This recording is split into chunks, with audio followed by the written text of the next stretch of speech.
প্রিয় দর্শক, আজকে যেহেতু রমাদানের প্রথম দিন, প্রথম সাহারি, এই জন্য আমরা আজকে প্রথম সাহারিতে আলোচনার বিষয় রেখেছি সিয়ামের হুকুম এবং উদ্দেশ্য। সিয়াম, আল্লাহ পাক যে হুকুম করেছেন, সিয়ামের হুকুমটা কি, সিয়াম কেন আমাদেরকে রাখতে হবে, সিয়াম কেন আমাদের আদায় করতে হবে, এবং এই সিয়াম কেন আমাদের উপর ফরজ করা হলো, এর উদ্দেশ্য কি, এই বিষয় নিয়ে আজকে আলোচনা করব। এই বিষয়ের উপর আলোচনা করার জন্য আমরা আমাদের স্টুডিওতে দুজন আলেমে দ্বীনকে মেহমান করে নিয়ে এসেছি। আসুন প্রথমে আমাদের মেহমানদের সাথে আপনাদেরকে পরিচয় করিয়ে নিচ্ছি। প্রথমে আমার ডান দিক থেকে রয়েছেন বিশিষ্ট ইসলামী চিন্তাবিদ মুফতি জামাল উদ্দিন আজহারি। আসসালামু আলাইকুম ওয়া রাহমাতুল্লাহি ওয়া বারাকাতুহু। এরপরে রয়েছেন বিশিষ্ট আলেমে দ্বীন উদীয়মান স্কলার জনাব আইয়ুব আনসারী। আসসালামু আলাইকুম ওয়া রাহমাতুল্লাহি ওয়া বারাকাতুহু। ওয়ালাইকুম আসসালাম ওয়া রাহমাতুল্লাহ। আপনারা কেমন আছেন? আলহামদুলিল্লাহ। আপনাদের দুজনকে স্বাগতম জানাচ্ছি অনুষ্ঠানে। আপনাকে শুকরান। প্রিয় দর্শক, বিষয়টি অত্যন্ত চমৎকার। আল্লাহ পাক আমাদের উপরে রোজার হুকুম কি রেখেছেন এবং কেন রোজা আমাদের উপর ফরজ করেছেন, আমাদের মেহমানদের কাছ থেকে শুনবো।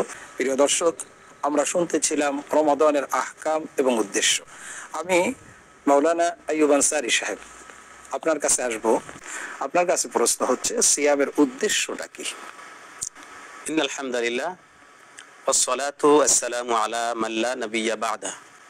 এনটিভির পর্দায় দেশে বিদেশে যে যেখান থেকে দেখছেন প্রিয় দর্শকবৃন্দ, আমরা ইতোমধ্যেই রমজান মাসে প্রবেশ করেছি। আমাদের আজকের যে গুরুত্বপূর্ণ প্রশ্নটি প্রিয় শাইখ আপনি আমাকে করলেন, এটার জন্য আপনাকে ধন্যবাদ। আমাদের প্রত্যেকটা কাজেই, যে কোনো দুনিয়াবি হোক এবং আমাদের দিনদারি হোক, একটা উদ্দেশ্য থাকে। তো আল্লাহ তাআলা বড় প্রজ্ঞাময়। আল্লাহ তাআলা আমাদের যে কোনো বিধান আমাদের উপরে অর্পণ করার ক্ষেত্রে, আমাদের উপরে দেওয়ার ক্ষেত্রে তার পেছনেও সুনির্দিষ্ট উদ্দেশ্য রেখেছেন। আমরা কোরআন এবং সুন্নাহ থেকে জানতে পারি।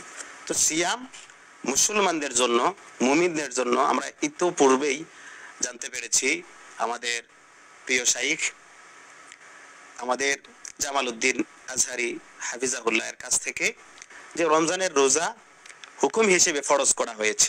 এই যে বাধ্যতামূলক একটা হুকুম আল্লাহ তাআলা আমাদেরকে করলেন, তো এটার পেছনে অবশ্যই সুনির্দিষ্ট কারণ রয়েছে, যা সূরাতুল বাকারার 183 নম্বর আয়াতে আমরা দেখতে পাই।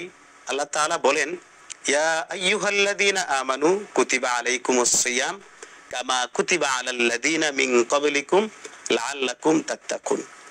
ওহে বিশ্বাসীগণ, তোমাদের উপরে সিয়াম বা রোজা ফরজ করা হয়েছে, যেমনি ভাবে ফরজ করা হয়েছিল তোমাদের পূর্ববর্তীদের উপরে। লাআল্লাকুম তাত্তাকুন, সম্ভবত তোমরা এই সিয়াম পালনের মধ্য দিয়ে তাকওয়ার গুণ অর্জন করতে পারবে। তো এই আয়াতের শেষ অংশে আমরা দেখতে পাই যে এই রোজা রাখার মধ্য দিয়ে আমাদের তাকওয়ার গুণ অর্জন করা হবে। তো তাকওয়ার বিষয়টা কোরআনে খুবই গুরুত্বপূর্ণ একটা বিষয়। তাকওয়া এর অর্থ ওয়াকিয়ুন শব্দ থেকে আমরা দেখতে পাই রক্ষা করা, হিফাজত করা। যেমন কোরআনে বিভিন্ন জায়গায় আল্লাহ তাআলা তাকওয়ার ব্যাপারে, ফজিলত এবং করণীয় ব্যাপারে কথাবার্তা বলেছেন। তো এর ব্যাপারে স্কলারগণের একটা মতামত পাওয়া যায়, হুয়া ইমতিসালুল আওয়ামিরি ওয়া ইজতিনাবু আন নাওয়াহিহি। আল্লাহ তাআলার সকল আদেশসমূহকে মেনে নেওয়া এবং সকল নিষিদ্ধ বিষয় থেকে নিজেকে বিরত রাখাই হলো তাকওয়া।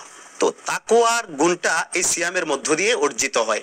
দীর্ঘ সময় ধরে সুবহে সাদিক থেকে শুরু করে সূর্যাস্ত পর্যন্ত আমরা যে সময়টা খাবার এবং পানাহার থেকে বিরত থাকি, তো এই তাকওয়ার গুণ এই সিয়ামের মধ্য দিয়ে এমনভাবে অর্জিত হয়, যেমনিভাবে খাবার থেকে আমরা বিরত থাকবো, ঠিক তেমনিভাবে অন্যান্য মন্দ কাজ থেকেও আমরা বিরত থাকার মধ্য দিয়ে আল্লাহ তাআলার নিষিদ্ধ বিষয় থেকে নিজেদেরকে হেফাজত করব।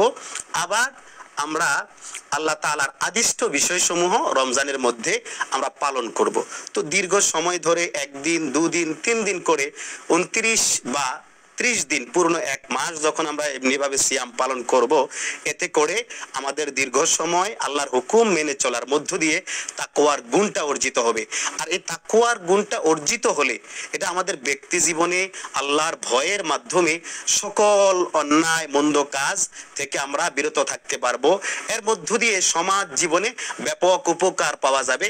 এর মধ্য দিয়ে আমাদের রাষ্ট্রীয় জীবন, আন্তর্জাতিক জীবন, বিশ্বময় একজন ভালো মানুষ, বিশ্বময় একজন সুসভ্য মানুষ এই দুনিয়াতে বসবাস করার জন্য যে সুশিক্ষা, যে প্রশিক্ষণ পাওয়া দরকার, এই তাকওয়ার মধ্য দিয়ে পেয়ে যাবে। মাশাআল্লাহ, সুন্দর বলেছেন। মাওলানা আইয়ুব আনসারী সাহেবের কাছে সুন্দর আলোচনা করতেছিলেন। আপনি যদি আরো কিছু পয়েন্ট আউট করেন যে তাকওয়াময় জীবন যাপনের জন্য আল্লাহ পাক রমাদানের প্র্যাকটিস দিলেন, একটি মাস ব্যাপী ফরজ করে দিয়ে রোজা, এটা কিভাবে আমাদের প্র্যাকটিসের মাধ্যমে আমাদের জীবনটা সুন্দর হতে পারে, সভ্য হতে পারে, শালীন হতে পারে, দোষ মুক্ত হতে পারে, ত্রুটি মুক্ত হতে পারে, যদি আরো দুই একটি উদাহরণ আপনি পেশ করেন। জি, ধন্যবাদ আপনাকে।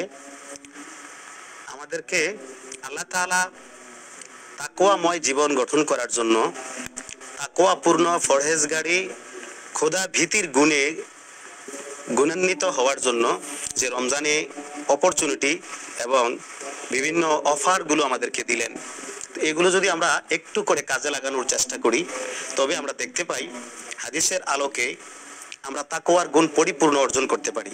যেমন হাদিসে রাসূল সাল্লাল্লাহু আলাইহি ওয়াসাল্লাম বলেছেন, লাইসা সিয়ামু মিনাল আকলি ওয়াশ শুরবি ইন্নামাস সিয়ামু মিনাল লাগবি ওয়ার রাফাথি।